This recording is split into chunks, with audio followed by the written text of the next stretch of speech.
Yo, what's up badlang people? So mga ka-YouTubers, magandang araw po sa inyong lahat guys. So for today's video is magtuturo tayo kung paano ang tamang paglagay ng flyball sa ating scooter motor na Honda Click. So ngayon hindi man tayo babiyahe kasi may bagyo. Kaya mag-DIY muna tayo ngayon guys. So tara, meron akong ipakita sa inyo na maganda at sana ay makatulong po sa inyo at maging guide po ito para sa mga may motor na Honda Click at mga scooter. So tara, let's go. So ito guys, may nabili na tayong pisa sa ating motor na pang Honda Click at galing talaga ito sa Honda. Kasi i-maintain natin yung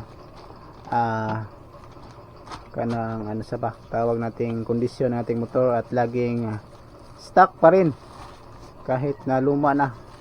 So mag 2 years pa ng ating motor guys. So nabili tayo ng pulley bang tawag nito. Dito natin ilagay yung flyball at ito naman yung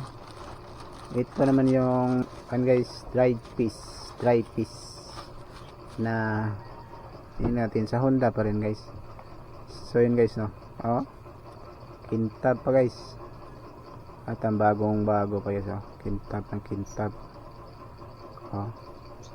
Ngayon ituturo ko sa inyo kung paano ang tamang paglagay ng flyball dito para sa mga may motor na Honda, mga scooter. Sa akin, katulad sa akin na Honda Click version 3.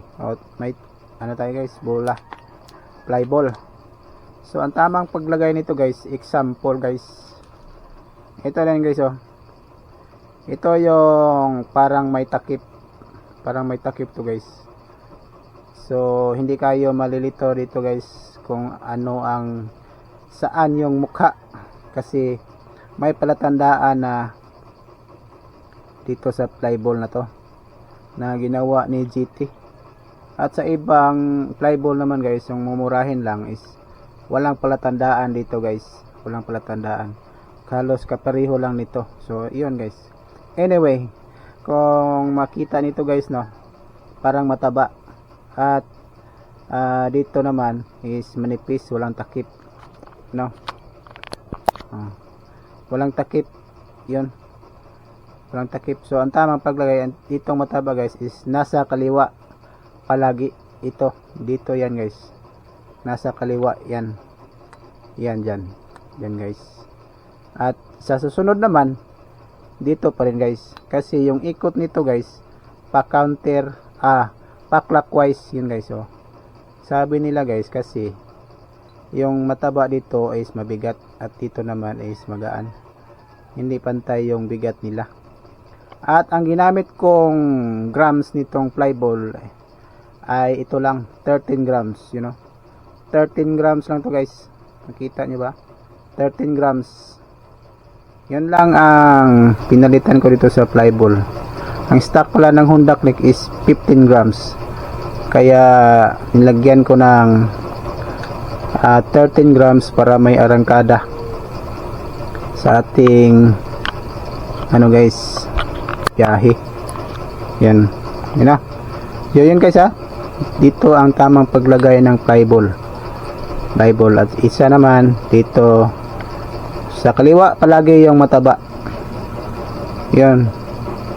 At maraming salamat sa inyong panonood guys. Sana ay nakatulong itong video na ito para sa mga may Honda Click or scooter na motor. Sana ay nakatulong itong video na ito. Maraming salamat po. Ride safe. Bye bye.